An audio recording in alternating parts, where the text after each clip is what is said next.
It's been 35 years since we first welcomed the Simpsons into our homes. Every Sunday, this hilarious family lets us see what goes on in their lives. This was the first of many successful animated sitcoms targeted towards adults, and has gone on to become the longest-running animated series, the longest-running sitcom, and the longest-running fictional primetime series. And every Halloween, the Simpsons and their friends have their lives turned upside down with their annual Treehouse of Horror episodes. While The Simpsons is normally quite realistic, these episodes are the total opposite, with everyone getting into some pretty scary and also morbid situations.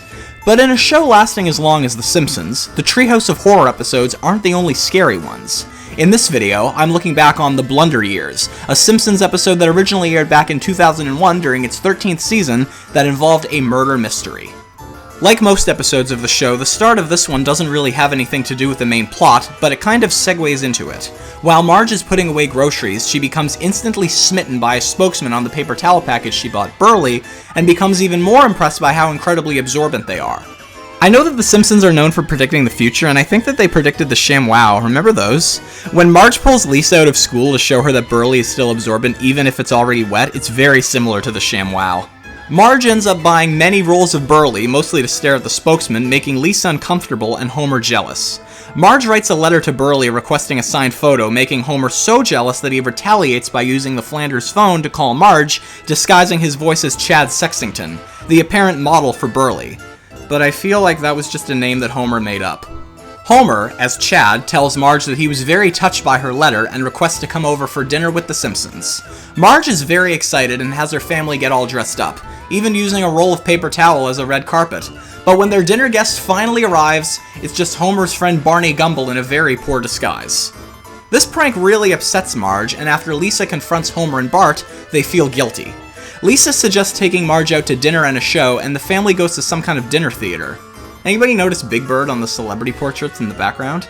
After a performance by singer Judith Owen, the next act is a hypnotist named Mesmerino, who also appears as kind of like an insult comic.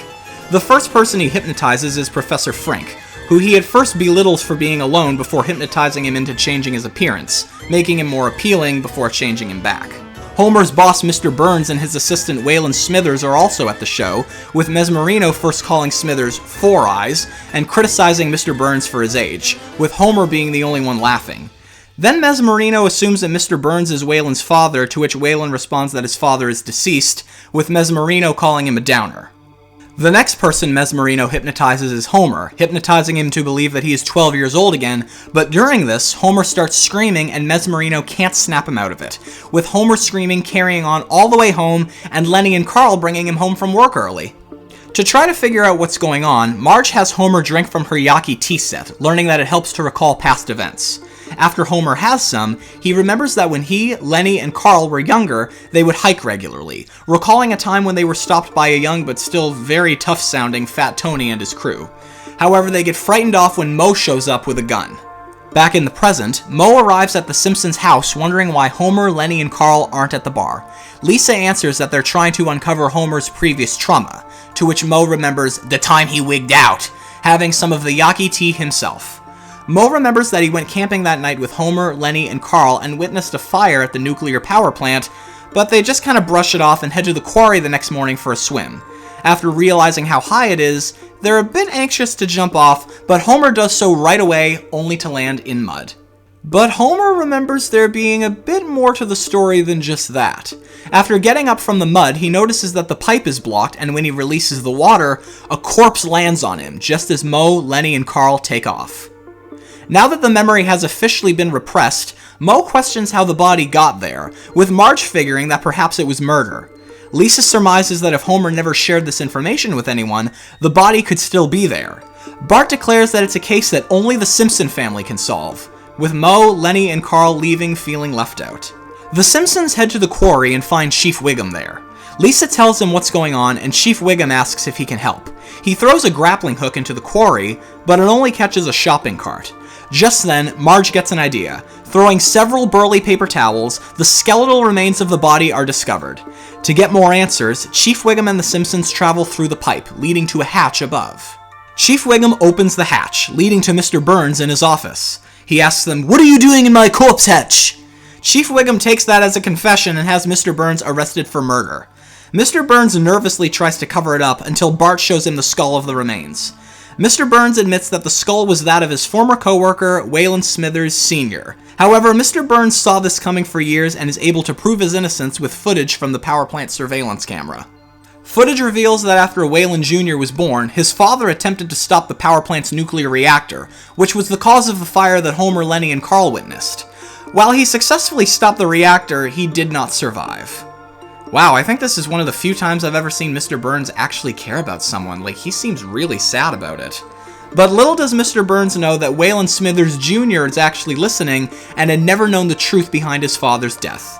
Mr. Burns had explained to Smithers that his dad was killed in the Amazon, and Smithers is happy to see that his father died a hero. Even after the mystery has been solved and Homer keeps the skull instead of giving it to Smithers, Moe comes in claiming to have found a clue. But after leaving him out of solving the mystery with the Simpsons, they decide to let him share as the credits roll. And there we go! The Simpsons murder mystery episode, The Blunder Years. This episode is basically a parody of the film Stand By Me, an adaptation of the Stephen King story The Body, with some classic Simpsons comedy woven in. Anyway, I hope you enjoyed. See you next time.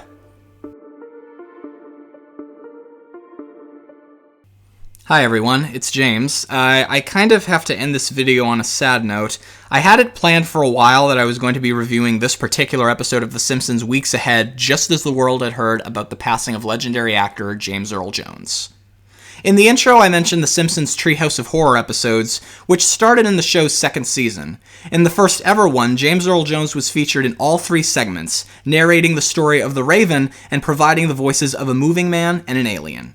So I just wanted to quickly take this moment to remember the incredible, the irreplaceable, and always in our memories, James Earl Jones.